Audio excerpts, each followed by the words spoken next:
The person who needs your help the most may also be the only one who can save you. A single act of kindness, a choice made in a split second on a rain-slicked road, can unravel a lifetime of loneliness and change the destiny of an entire town. This is a story about the lies we tell to protect the ones we love, and the truths that find us when we least expect them. It's a story that asks, who are we when everything we have is stripped away? We love seeing how far our stories travel, so please let us know where you're watching from in the comments below. And if you enjoy stories that touch the heart and inspire the soul, subscribe to our channel for more. The rain fell in relentless silver sheets, turning the world outside Ben's old pickup truck into a watercolor blur of bleeding headlights and slick, black asphalt. The wipers fought a losing battle, their rhythmic squeak a mournful metronome counting out the miles back home. Ben was tired. It was a deep, bone-weary exhaustion that came from stacking one 12-hour shift at the lumber mill on top of another 6-hour shift, waiting tables at the town's only diner. His hands, calloused and stained with grease and sawdust, ached as he gripped the worn leather of the steering wheel. Every muscle screamed for rest, but his mind was on Annie and Rose, his 7-year-old twin daughters.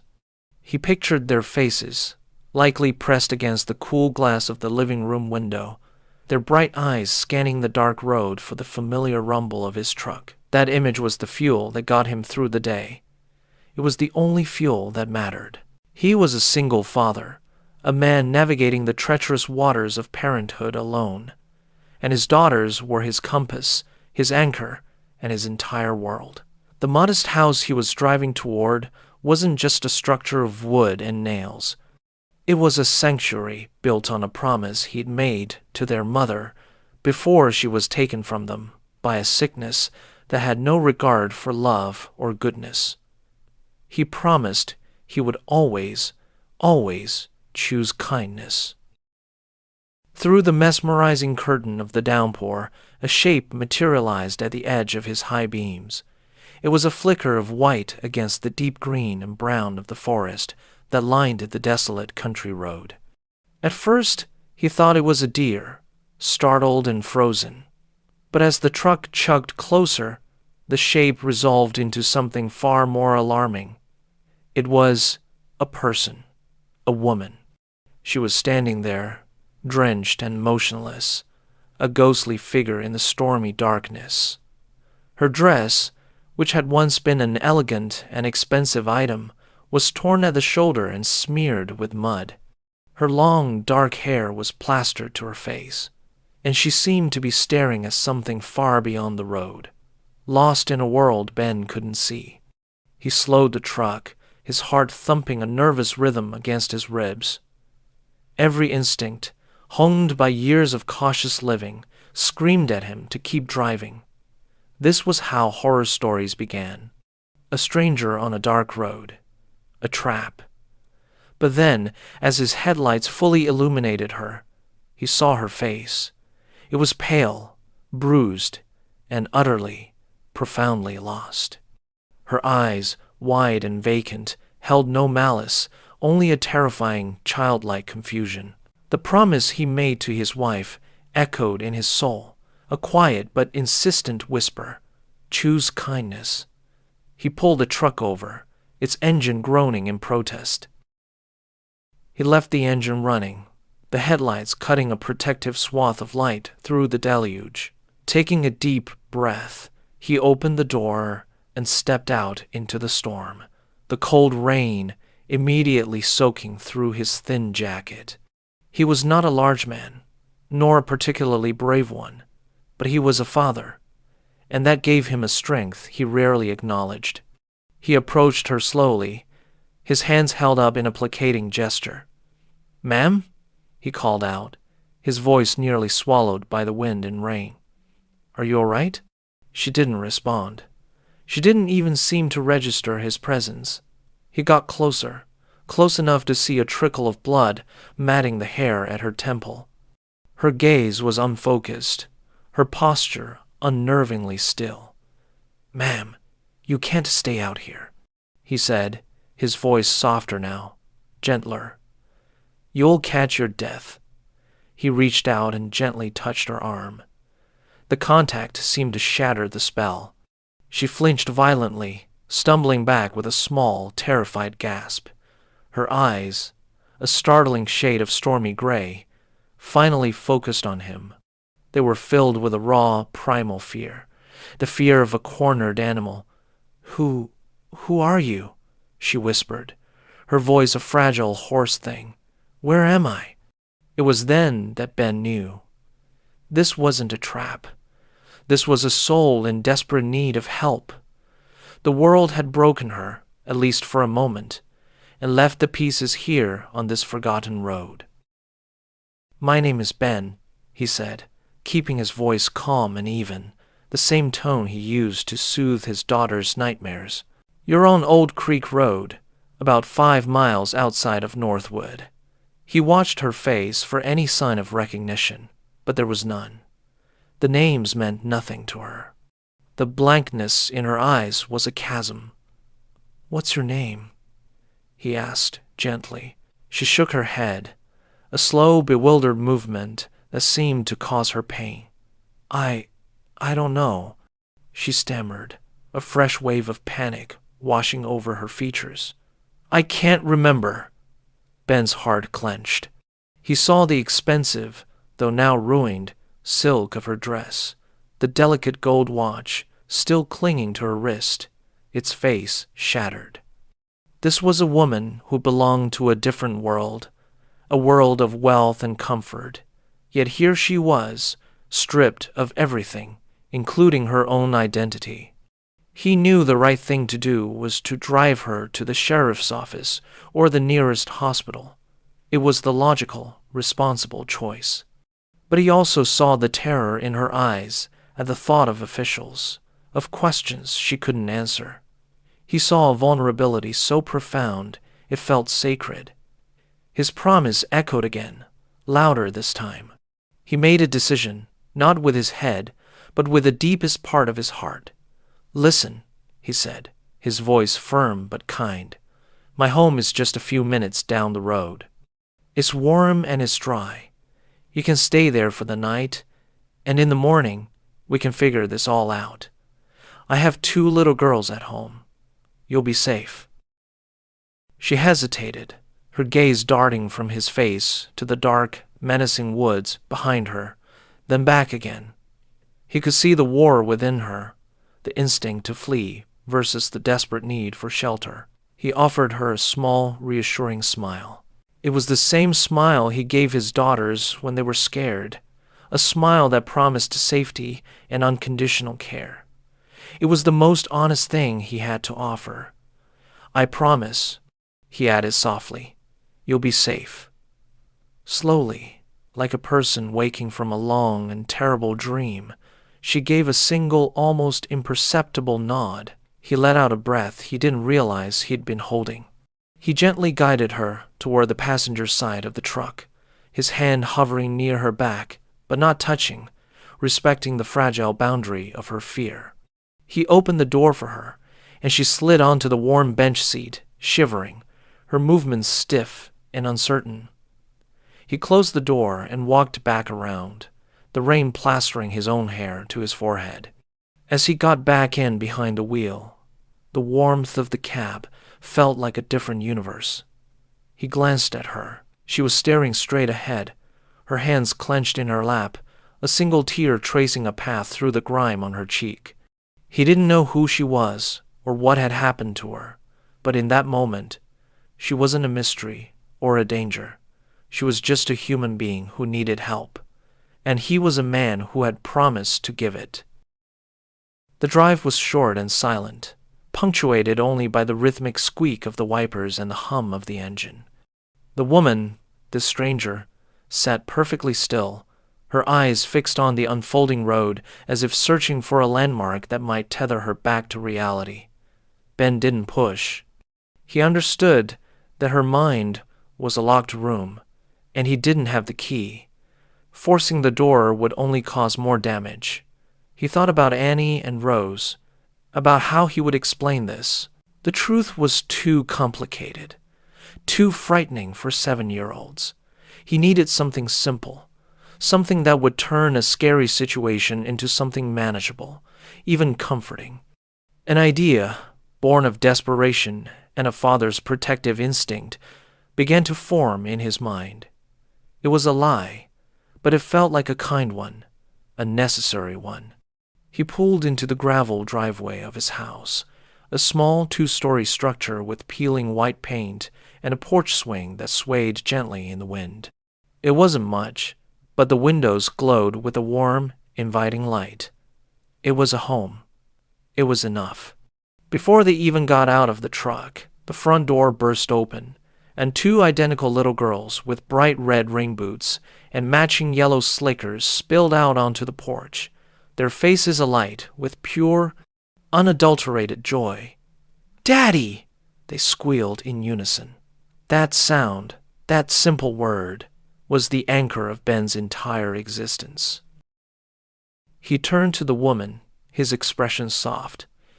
"Those are my girls," he said quietly. "They're a handful, but they've got good hearts." He saw a flicker of something in her eyes, not memory, but a deep, aching sadness, a longing. Before she could react, he got out and was immediately swarmed by his daughters, their small arms wrapping around his legs. "We made you a picture," Annie announced proudly. "It's a monster truck," Rose added, her face serious. He hugged them tightly, kissing the top of each of their heads. "I love it already," he said, his voice thick with emotion. "Now listen, I have a surprise. We have a guest." He gestured toward the truck. Annie and Rose peered around him, their curiosity piqued. The woman had opened her door and was standing uncertainly by the truck, her figure illuminated by the porch light. She looked small and fragile against a backdrop of the stormy night.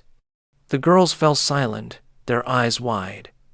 This was the moment. Ben put a hand on each of their shoulders, his grip gentle but firm. "Girls," he began, his voice steady. This is your Aunt Jane. She's your mom's sister. She's been traveling for a very, very long time, and she's come to visit us for a while." The lie felt heavy on his tongue, but he saw the fear in the woman's eyes begin to recede, replaced by confusion, as the girl's expressions shifted from suspicion to wonder. An aunt. That was a safe word. An aunt was family. The woman, now christened Jane, didn't protest. She seemed to latch on to the name, the identity, as a drowning person would a life raft.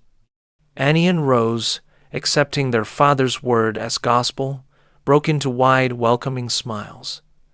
"Aunt Jane?" Annie tested the name, her head tilted. "We didn't know we had an Aunt Jane." "Well, it was a long time ago." Ben improvised, his mind racing. "You were too little to remember."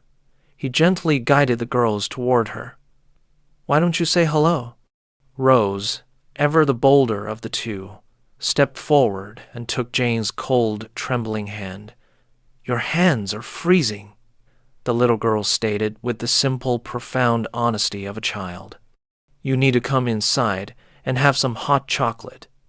And just like that, with a child's innocent command, the barrier was broken. Rose led the dazed woman up the porch steps and into the warmth of the house, with Annie and Ben following close behind. The inside of the house was a stark contrast to the storm and the cold, sterile image her fragmented memories held. It was small, a little cluttered with toys and drawings taped to the walls, but it radiated an undeniable warmth. The air smelled of cinnamon and old books. It smelled like a home. Jane stood in the middle of the living room, dripping onto the worn wooden floor, looking completely out of place in her ruined finery. Yet Ben could see the tension in her shoulders beginning to ease, just a fraction. Ben sprang into action, his paternal instincts taking over completely. Okay, girls, help Aunt Jane get warm. Rose, grab the big blue blanket from the couch. Annie, you're on hot chocolate duty. The girls scurried off, filled with a sense of purpose. He turned to Jane. Let me find you some dry clothes. My wife. She left some things behind. They should fit. The mention of his wife brought a familiar pang of grief, but he pushed it down. Tonight was not about his pain. He went to his bedroom and opened the closet, the faint scent of Sarah's lavender sachets still lingering. He pulled out a soft, gray woolen sweater and a pair of comfortable fleece pants. They were simple, practical clothes, a world away from the torn silk Jane was wearing. When he returned, Rose had wrapped the blanket around Jane's shoulders, and she was sitting stiffly on the edge of the sofa. He handed her the clothes. The bathroom is just at the top of the stairs, he said gently. You can take a warm shower. Just leave the wet clothes outside the door. She looked at the clothes in her hands, then up at him, her gray eyes swimming with a confusion so deep it was heartbreaking. She whispered a thank you that was barely audible and slowly made her way up the stairs. Ben watched her go, the weight of his decision settling heavily upon him. He had brought a storm into his home, and he had no idea what kind of damage it might do. While she was upstairs, Ben fielded a barrage of questions from the twins. Why is Aunt Jane so sad, Daddy? Annie asked, her brow furrowed with concern as she stirred a pot of milk on the stove. And why was she all wet? Ben sat down at the small kitchen table, pulling both girls into his lap. Aunt Jane, she's had a very long and difficult journey, he explained, choosing his words carefully. Sometimes when people travel for a long time, they get a little lost, and they forget things, and that can make them sad and scared. So our job is to make her feel safe and happy, right? We need to help her remember how to smile. The girls nodded in solemn agreement, their new mission accepted with absolute seriousness. A short while later, Jane came back down the stairs. The transformation was startling. Dressed in Sarah's soft sweater and pants, with her hair towel-dried and hanging loosely around her shoulders, she looked younger, more vulnerable. The hard edges of the sophisticated woman in the ruined dress had been washed away, leaving someone softer in their place. She clutched the sweater as if it were a shield. Thank you, she said again, her voice a little stronger this time. It's very warm. Annie proudly presented her with a large mug of hot chocolate. Jane took it, her long, elegant fingers wrapping around the ceramic warmth. She took a tentative sip, and a flicker of something surprise, comfort, perhaps a distant memory of a simpler pleasure crossed her face. They sat together in the living room, a strange and makeshift family. Ben watched as Annie and Rose, seemingly sensing Jane's fragility, didn't overwhelm her with noise and energy. Instead, they sat close to her on the couch, showing her the monster truck picture they had drawn for their father. Jane listened, her gaze fixed on the crayon drawing, a small, almost imperceptible smile touching her lips. The scene was so deceptively normal, so peaceful, that Ben could almost forget the bizarre circumstances that had created it. But the questions loomed. Who was this woman? Where did she come from? And most importantly, was someone looking for her? The thought sent a chill down his spine. He considered the police again. He could call them now, explain the situation. But he looked at Jane, at the tentative peace settling on her features, and at his daughters, who had so readily accepted her. Calling the authorities would shatter this fragile sanctuary. It would mean sterile rooms, impersonal questions, and a system that had no room for the gentle fiction of Aunt Jane. He decided, for better or worse, to wait. One night. He would give her one night of peace. As the evening wore on and the girl's energy finally waned, Ben knew it was time for bed. He showed Jane to the spare room, which was really just a small office with a pull-out sofa. He had put clean sheets on it and a thick, handmade quilt. As the house fell into a deep, restful quiet, Ben couldn't sleep. He sat in the worn armchair in the living room, the one Sarah had always loved, and stared into the darkness. The weight of his lie felt immense.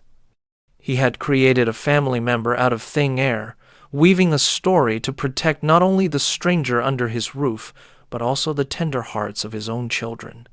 He thought of Sarah, of her unwavering belief in the fundamental goodness of people. She would have done the same thing, he told himself. She would have opened their door without a second thought. This thought brought him a sliver of comfort. He remembered the early days of her illness, the way the town had rallied around them. People left casseroles on their porch, offered to watch the girls, and mow their lawn without being asked. He was a man who had received immense kindness, and he felt a profound, almost sacred obligation to pay it forward. But this felt different. This felt bigger, more dangerous. He was hiding someone. Someone who clearly came from a world of power and money, a world where people didn't just get lost on back roads. People were made to disappear. He pushed the dark thought away, forcing his mind back to Sarah. He remembered a conversation they'd had long ago, sitting on the porch swing, watching the fireflies. She had been sick, and they both knew their time together was limited. "Promise me something, Ben," she had said, her voice weak but her eyes full of a fierce light. "Promise me you'll never let the world make you hard. Promise me you'll teach our girls that kindness is a superpower." He had promised, and tonight he was keeping that promise. Upstairs, Jane, or Cassandra, though she didn't know it yet, lay awake in the darkness, her mind a tumultuous sea of fragmented images and sensations. The soft wool of the sweater against her skin was an alien feeling, yet deeply comforting. The house creaked and groaned around her, the unfamiliar sounds of an old structure settling. Instead of being frightened, she found them reassuring. They were sounds of life, of a home breathing, a memory, sharp and cold as an icicle, pierced through the fog. A room. It was vast and sterile, with glass walls overlooking a city that glittered like a field of scattered diamonds. She was sitting at a long, polished table. Faces surrounded her, all of them hard, expectant. A man's voice, laced with steel and impatience, cut through the silence. "The decision is final, Cassandra. We proceed at dawn." The name echoed in her mind. Cassandra. It felt both foreign and intimately familiar, like a word from a language she had once known but long since forgotten. The memory brought with it a feeling of crushing pressure, of immense, suffocating loneliness. She pushed it away, her heart pounding. She pulled the thick quilt tighter around her, its comforting weight a stark contrast to the coldness of the vision. She focused on the present, the scent of rain-soaked earth from the open window, the subtle, sweet smell of cinnamon that clung to the air, the sound of a man's low, steady breathing from the floor below. These things were real. They were her anchor in the storm of her own mind.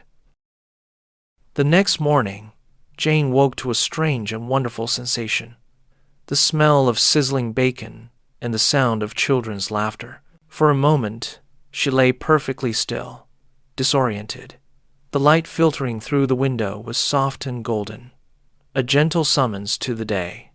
This was so different from the harsh, clinical light of her fragmented memories. She sat up, the pull-out bed groaning in protest. She felt a dull ache in her head, a physical reminder of her fractured state, but her mind felt clearer than it had the night before.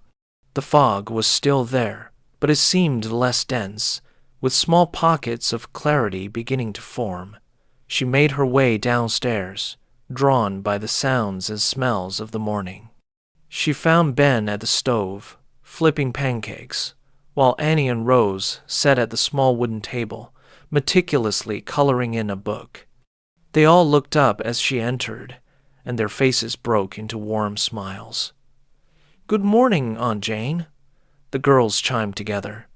The name still felt strange. A costume she was wearing, but it was a warm and protective one. "Morning," she replied, her voice still husky with sleep. Ben gestured to the table with his spatula. "Have a seat. Pancakes are almost ready. Hope you're hungry." He looked different in the morning light, less like a weary traveler and more like a king in his castle, albeit a very small, very humble castle. There was a quiet confidence in his movements, a deep-seated gentleness in the way he interacted with his daughters. She sat down, and Rose immediately pushed the coloring book toward her. "Look, I made the sky purple," the girl announced. "Daddy says the sky can be any color you want it to be in a picture." Jane looked at the drawing, a chaotic but joyful explosion of color. She felt a strange tightness in her chest. No one had ever shown her a drawing with such pride. Her own childhood, as far as she could recall from the slivers of memory, was a landscape of muted grays and blacks, of expectations and achievements, not purple skies.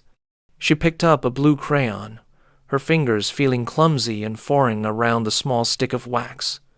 She began to color in a small patch of grass, her movements hesitant at first, then more confident. The simple, tactile sensation of crayon on paper was grounding. It was real. Ben placed a plate of pancakes in front of her, steaming and golden brown.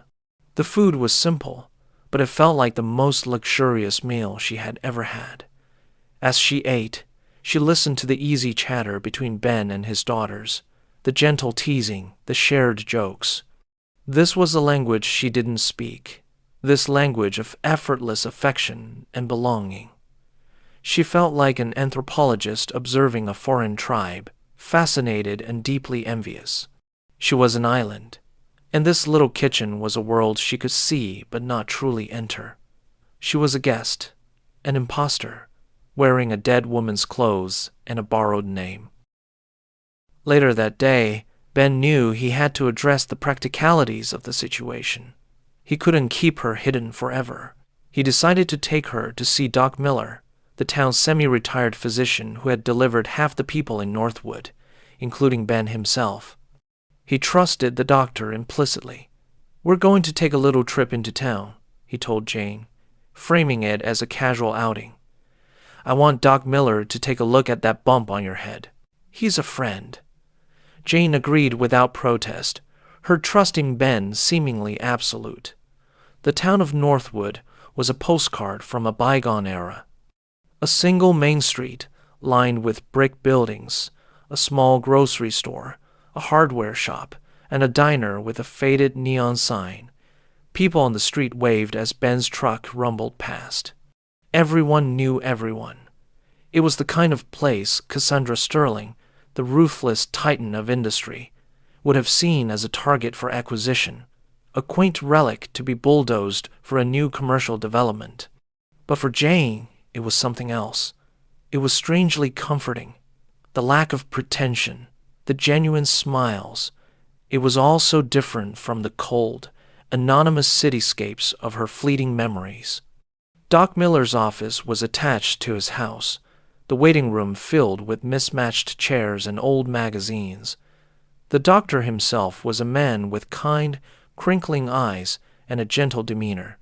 He examined Jane's head wound, his touch surprisingly deft. "Well, you've got a classic case of retrograde amnesia from a significant concussion," Doc Miller said after his examination, his voice calm and reassuring. "It's like the filing cabinet in your brain has been knocked over and all the files are scattered on the floor. The good news is, the files are usually all there. It just takes time to put them back in order." He looked from Jane to Ben, his gaze knowing. "No ID? No purse?" Ben shook his head. "Nothing," The doctor nodded slowly. I'm supposed to file a report, Ben. A John or Jane Doe case. Ben's heart sank. This was what he had feared. He looked at Jane, who had gone pale, her hands twisting in her lap. Doc, Ben began, his voice low. She's terrified. Can you give us a few days? Just a few days to see if anything comes back on its own? I've told my girls she's their aunt. She's safe with us. Doc Miller studied Ben's face for a long moment, then glanced at Jane's frightened eyes. He let out a long sigh, the sound of a man who had long ago learned that the rules of medicine and the rules of humanity weren't always the same. All right, Ben. He relented. Against my better judgment, you've got 3 days. After that, my hands are tied. The law's the law. Relief washed over Ben so intensely, he felt lightheaded. He thanked the doctor, who simply waved him off with a gruff. Just keep her calm and safe. And Ben, be careful. The days that followed settled into a strange, peaceful rhythm. Jane, as she was now known to everyone, became a quiet presence in the house. She was a quick learner, helping Ben with chores, her movements growing less hesitant as she familiarized herself with the simple mechanics of a home. She learned to cook, her first attempt at a grilled cheese sandwich, a burnt but valiant effort that made the girls giggle. She discovered a surprising joy in the garden. Her elegant fingers, which had likely once signed billion-dollar contracts, now gently tending to Ben's tomato plants. She was rediscovering the world through small, simple acts. But it was her time with the girls that seemed to heal her the most. They accepted her completely, with no questions about her past or her sadness. They simply saw her as their Aunt Jane. One afternoon, Jane was sitting on the porch swing, reading a story to Annie and Rose. She was stumbling over the words, her brain still struggling to make the connections, but the girls listened patiently. As she finished the book, Annie reached out and gently touched her cheek. "Aunt Jane," the little girl said, her voice soft and serious, "you have sad eyes, but they're getting happier now. I can see the sparkles coming back." The simple, profound observation struck Jane with the force of a physical blow. She had spent her life, she vaguely recalled, being analyzed, evaluated, and measured. But she had never, ever been truly seen. A child of 7 had looked at her and seen the state of her soul. A single tear escaped and rolled down her cheek.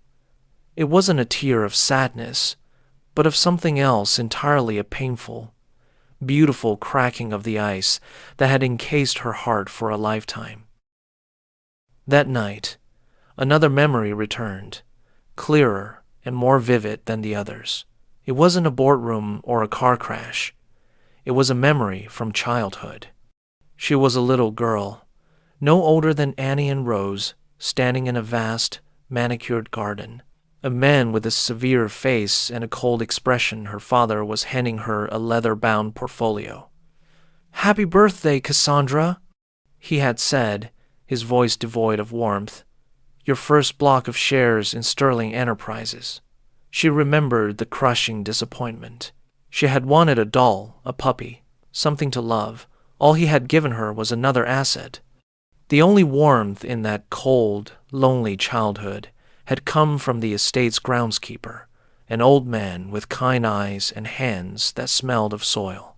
He had been the one to teach her the names of the birds, to show her a secret patch of wildflowers. He had been the only one who had ever truly seen the little girl hiding inside the future CEO. The memory faded, leaving behind an ache of profound loneliness. She now understood the source of the sadness Annie had seen in her eyes. It was a loneliness so old and so deep, she had forgotten it was there. She had built an empire of steel and glass around her, a fortress to protect herself from ever feeling that small and unseen again. But the fortress had become a prison, and here, in this small, cluttered house, with a borrowed name and a dead woman's sweater, She was slowly, terrifyingly, beginning to feel free. Ben, meanwhile, was falling. He was falling for the quiet, gentle woman his family had named Jane. He loved the way she listened so intently to the girl's rambling stories, the way a small, genuine smile would light up her face when she was in the garden, the way she looked at him with a mixture of gratitude and a deep, unspoken vulnerability. He found himself looking forward to their quiet evenings after the girls were in bed, when they would sit at the kitchen table, talking about simple things, the weather, the town, the funny thing Rose had said that day. He was terrified of these feelings. He was falling for a ghost, a woman with no past, an unknown future. He was a simple man, a mechanic, and a waiter. She was someone else. He could see it in her poise, in the unconscious elegance of her posture, in the sharp intelligence that flashed in her eyes from time to time. She belonged to a world he could never be a part of. And yet, his heart didn't care about any of that. It only cared about the woman who helped his daughter with her homework and who was slowly, painstakingly, putting herself back together under his roof. He felt a deep, protective urge to keep her here, in this safe, simple world he had created, to shield her from whatever horrors had sent her to him. It was a selfish thought, and he felt a pang of guilt for it. The fragile peace was shattered on a Tuesday afternoon. Ben had taken the day off from the mill to fix the sagging fence in the backyard. Jane was helping him, handing him nails and holding the posts steady. The girls were having a tea party with their dolls on a nearby blanket. It was a perfect, sun-drenched, domestic scene. Then, Ben's old television, which he dragged onto the porch to listen to the local news, flickered to life with a national segment. A well-coiffed news anchor was speaking in a somber tone. The search continues for Cassandra Sterling, the reclusive billionaire CEO of Sterling Enterprises, who has been missing for over a week following a mysterious car accident. An image flashed on the screen. It was a corporate headshot, professionally lit and severe. The woman in the photo was polished, powerful, and impeccably dressed. Her expression was one of cool, detached authority. But beneath the power suit and the carefully constructed facade, the face was unmistakable.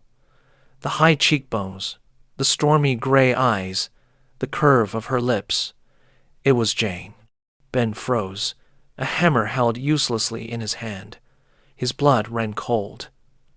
Jane had her back to the television, completely oblivious, laughing at something Annie had just said. The dramatic irony was a physical weight, pressing down on him. He knew who she was, and the knowledge changed everything. He quickly shut off the television, his movements jerky. "Fence is done," he announced, his voice sounding strained and unnatural to his own ears. Jane turned, her smile fading as she saw the look on his face.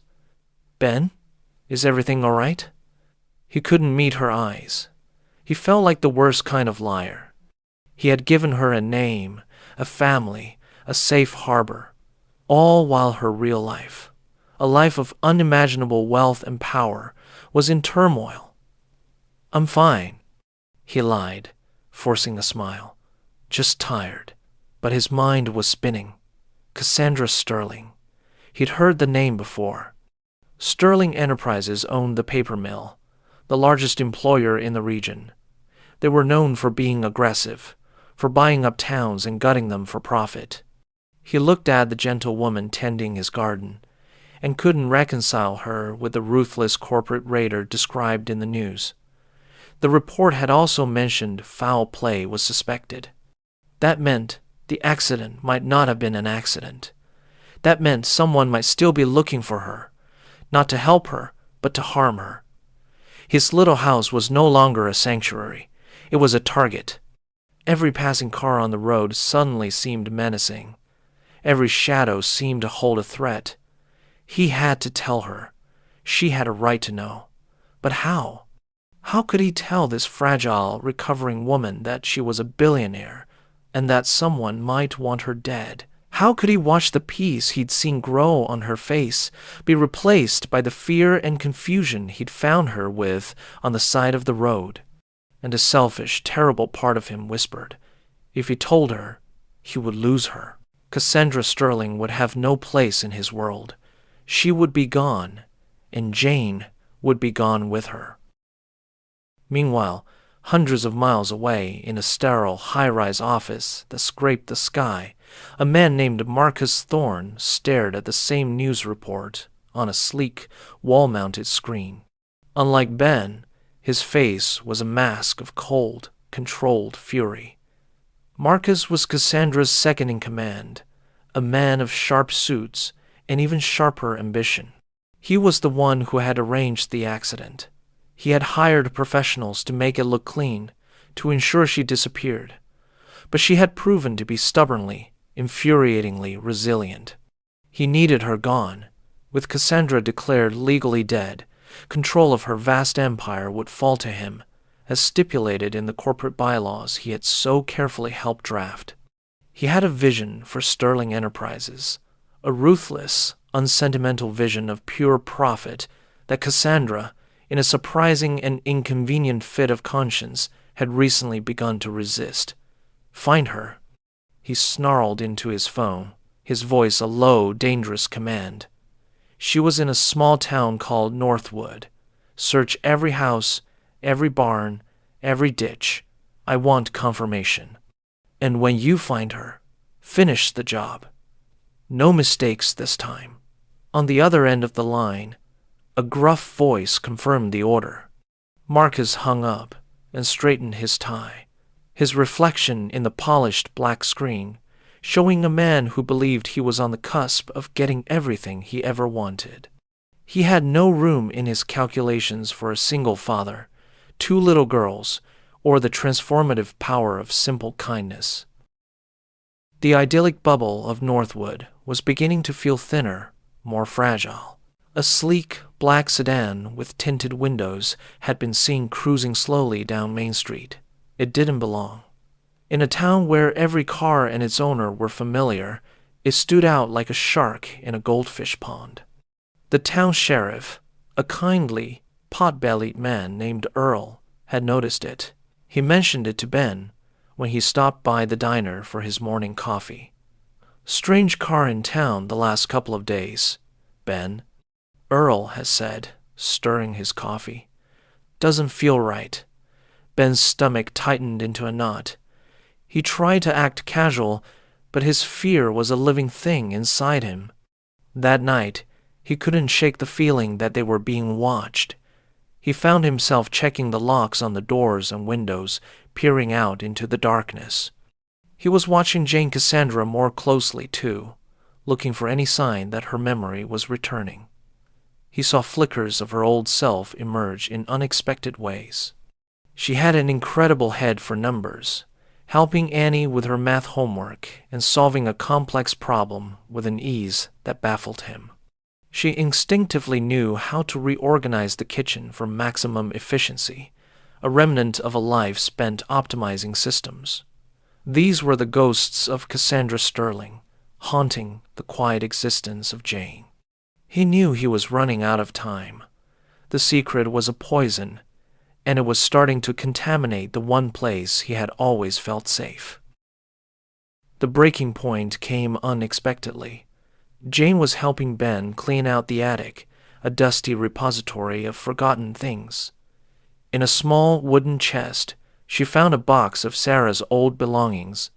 Ben had never been able to bring himself to go through it. With a lump in his throat, he gave Jane a small nod, giving her permission to open it. Inside, among dried flowers and old letters, was a small, exquisitely carved wooden bird, its tiny form worn smooth from being held. Sarah used to carve these, Ben said, his voice thick with unshed tears. She said everyone needed something small and beautiful to hold on to when the world got too heavy. Jane picked up the bird, her fingers tracing its delicate lines.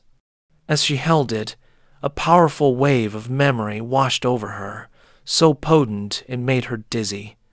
The manicured garden, the cold-faced father, and the old groundskeeper, the one with the kind eyes.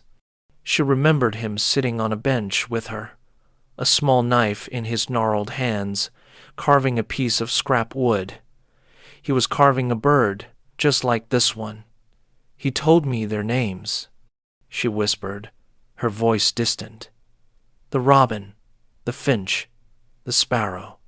He said they had more freedom in one feather than most people have in their whole lives.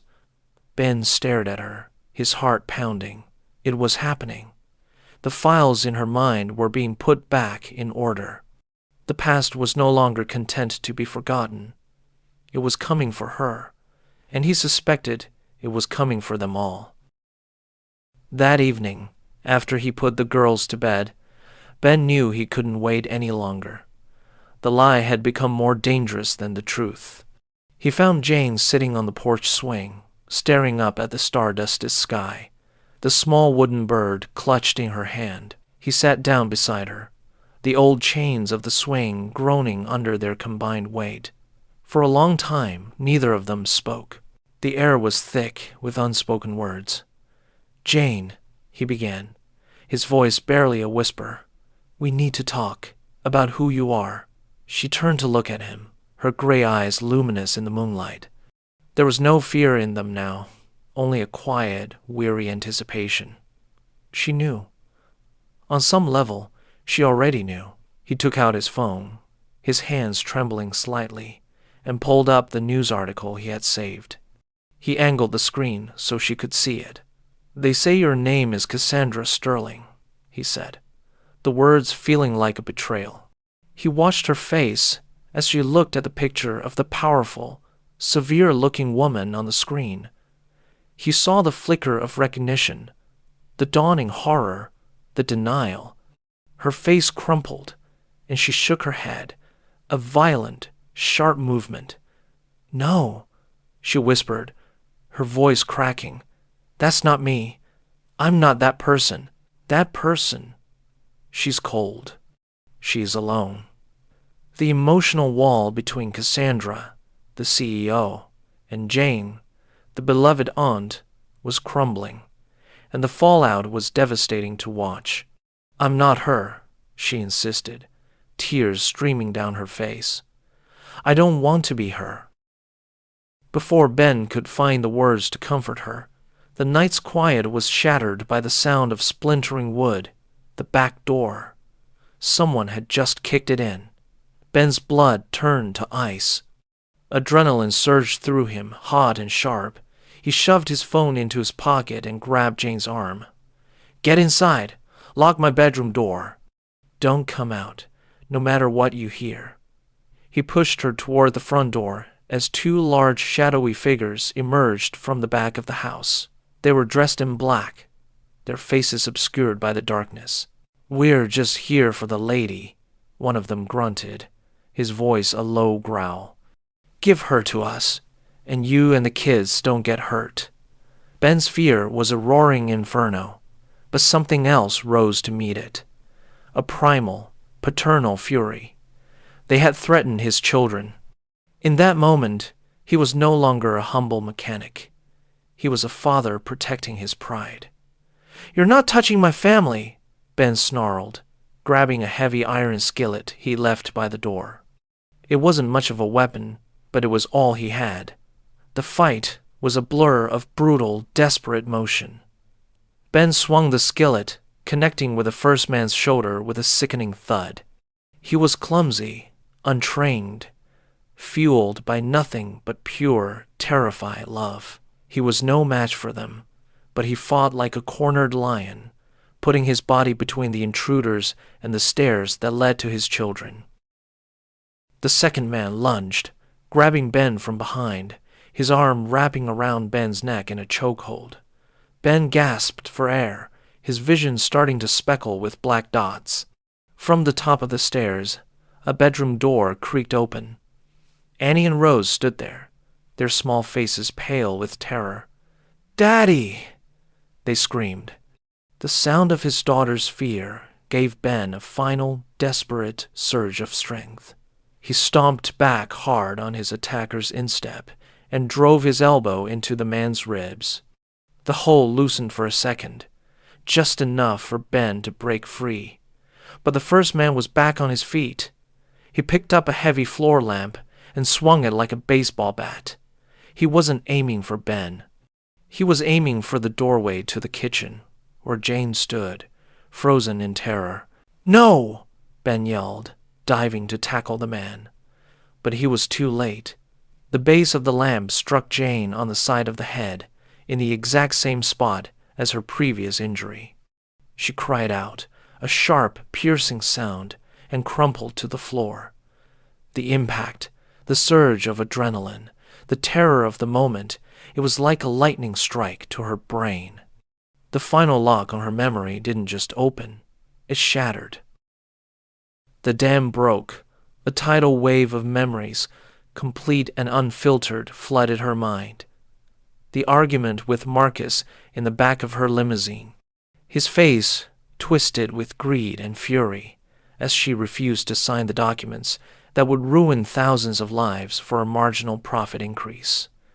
"You've gone soft, Cassandra," he had hissed. This company was built on strength, not sentiment. She remembered her reply, her voice cold and clear. "This company was built by my father. I'm not going to let you turn it into a monument to your own greed." She remembered the shocking, violent motion as he lunged from the passenger seat and grabbed the steering wheel, wrenching it hard to the side. The screech of tires. The world is spinning in a dizzying, sickening vortex of green and black. The terrifying crash of metal and glass. And then, the silence. She remembered Marcus's face looming over her as she drifted in and out of consciousness. He had a trickle of blood on his forehead, but his eyes were clear and cold. He checked her pulse. "Still alive," he'd muttered to himself. An unfortunate complication. And then he had walked away, leaving her for dead on the side of the road, the rain washing over her face. It all came back, every detail, every betrayal. She pushed herself up from the floor, her gray eyes no longer filled with confusion or fear. They were blazing with a cold, clear, and absolute fury. The powerful figure was back, but this time, she knew exactly what she was fighting for. "Marcus," she whispered, the name tasting like poison on her tongue. Just as the two intruders turned their attention back to Ben, the night was split open by the wail of a siren and the flash of red and blue lights. Sheriff Earl, alerted by a panicked neighbor who had heard the commotion, burst through the front door, his service revolver drawn. "Drop it! Hands in the air! Now!" The men, caught completely by surprise, froze. In a matter of seconds, they were subdued, handcuffed, and read their rights. The immediate danger was over, but the chaos had just begun. The living room, once a sanctuary of warmth and love, was now a crime scene, filled with deputies, flashing lights, and the crackle of police radios. Ben, bruised and battered, but miraculously not seriously injured, was giving his statement, his voice trembling as he recounted the home invasion. But his eyes kept darting to Cassandra. She was sitting on the couch, a paramedic gently tending to the new cut on her head.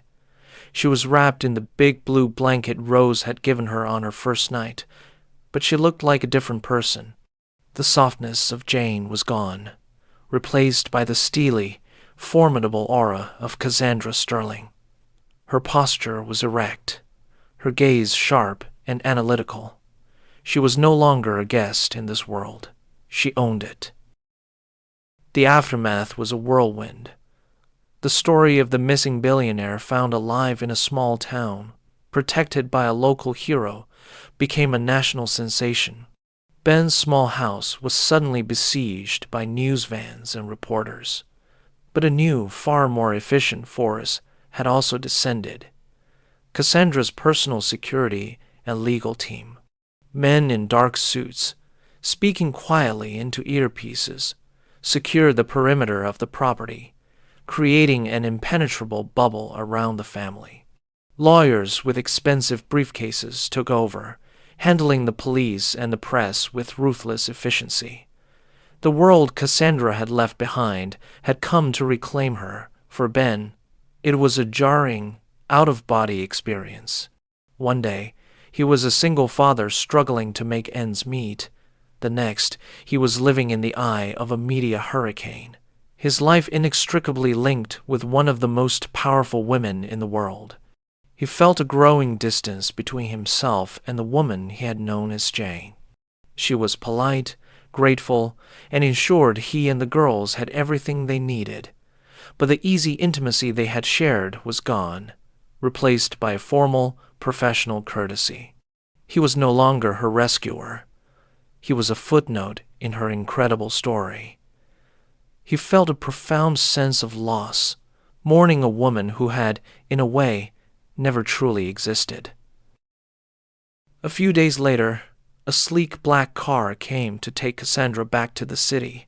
She stood in Ben's living room, dressed not in a soft, worn sweater, but in a perfectly tailored, brutally expensive suit that had been delivered by an assistant. She looked like the woman from the news report again, powerful, untouchable, a queen returned to her throne. Her eyes scanned the small, cluttered room, the couch where she had read stories, the table where she had learned to make grilled cheese, the wall covered in the twins' crayon drawings. Ben watched her, his heart aching. He saw the conflict in her eyes, the war between the two worlds she now inhabited. "They're going to put you and the girls up in a hotel for a while," she said, her voice cool and measured, though he could detect a slight tremor beneath the surface. "For your safety, my team will handle everything."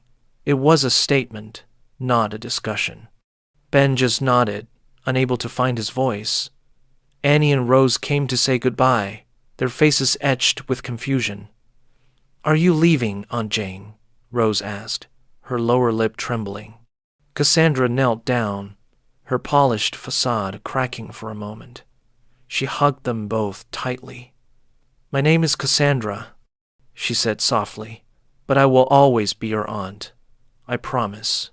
She stood up, gave Ben one last, unreadable look, and then she was gone. The sleek black car pulled away, leaving a cloud of dust and a profound silence in its wake. Cassandra's return to Sterling Enterprises was not just a resumption of her duties, it was a reckoning. Her first order of business was a visit to Marcus Thorne, who was in police custody, his ambition having finally led him to a small, gray room with a one-way mirror. He sat at the table, his expensive suit rumpled, his face a mask of bitter disbelief. When Cassandra walked in, he actually sneered. "So, the prodigal queen returns," he said, his voice dripping with sarcasm. "Come to gloat?" Cassandra didn't sit. She stood before him, her presence filling the small room, her cold fury a palpable force. "I didn't come here to gloat, Marcus," she said, her voice as sharp and clean as breaking glass. "I came here to make you understand why you failed. You thought the company was about numbers on a spreadsheet, about acquisitions and bottom lines. You never understood that its real strength, its only real value, is its people." She leaned forward, her hands flat on the table. "You left me to die on the side of a road because you saw me as an obstacle to profit. A man named Ben, a man you would have fired without a second thought to save a fraction of a percentage point, picked me up and took me into his home. He and his 7-year-old daughters showed me more humanity in 2 weeks than I've seen in my entire life in the boardroom. That's why you lost, Marcus. You were so busy looking at the stock price, you forgot to look at people's souls." She turned and walked out without a backward glance, leaving him alone with the ruins of his ambition. In the weeks that followed, a seismic shift occurred at Sterling Enterprises.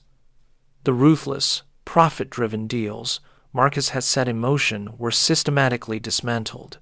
Cassandra, armed with her formidable intellect and a newfound conscience, began to steer the corporate behemoth in a new direction. She canceled the planned acquisition of Northwood's paper mill, a deal that would have outsourced all the jobs and devastated the town. Instead, she announced a massive investment, a plan to modernize the mill, improve worker safety, and create new, higher-paying jobs. She established a charitable foundation, its first act to completely fund and rebuild Northwood's small, under-equipped clinic, renaming it the Sarah Miller Memorial Clinic. She was using her immense power not as a weapon, but as a tool. She was healing the world she had once been so willing to exploit. But amidst the flurry of board meetings and press conferences, she felt a persistent, gnawing emptiness. Her penthouse apartment, with its panoramic city views and minimalist furniture, felt colder and more sterile than ever before.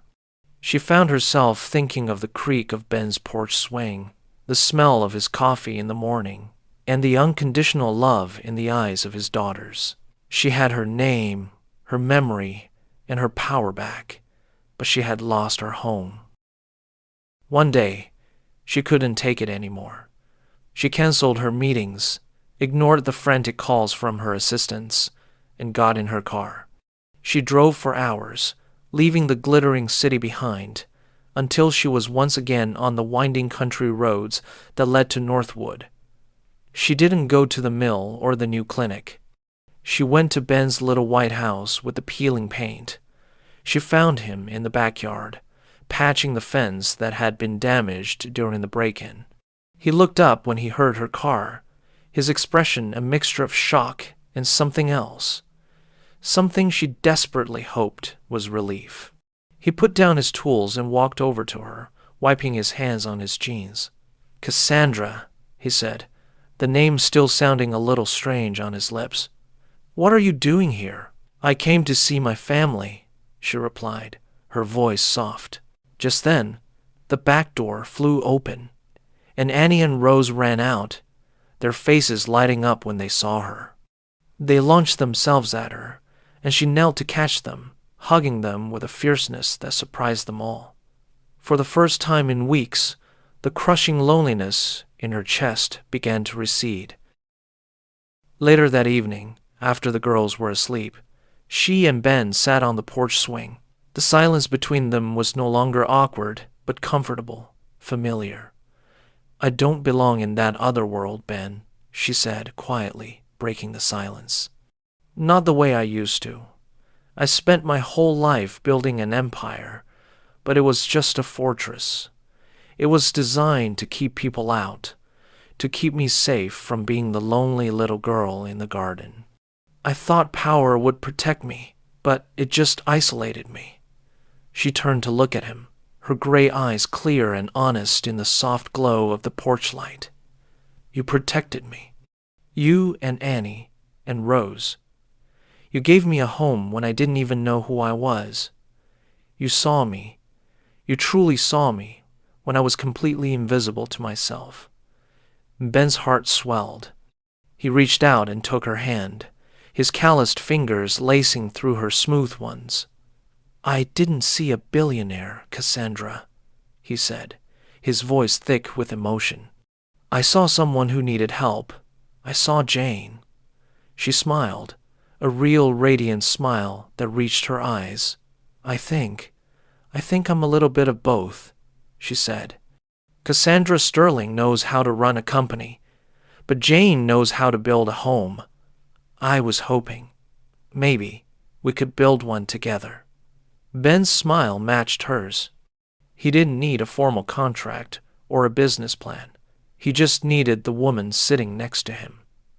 He leaned in and kissed her, a gentle, promising kiss under a sky full of stars. It wasn't the end of a story. It was the beginning of a new one, a story built not on power or wealth, but on a simple, unshakable foundation, a promise to always, always choose kindness.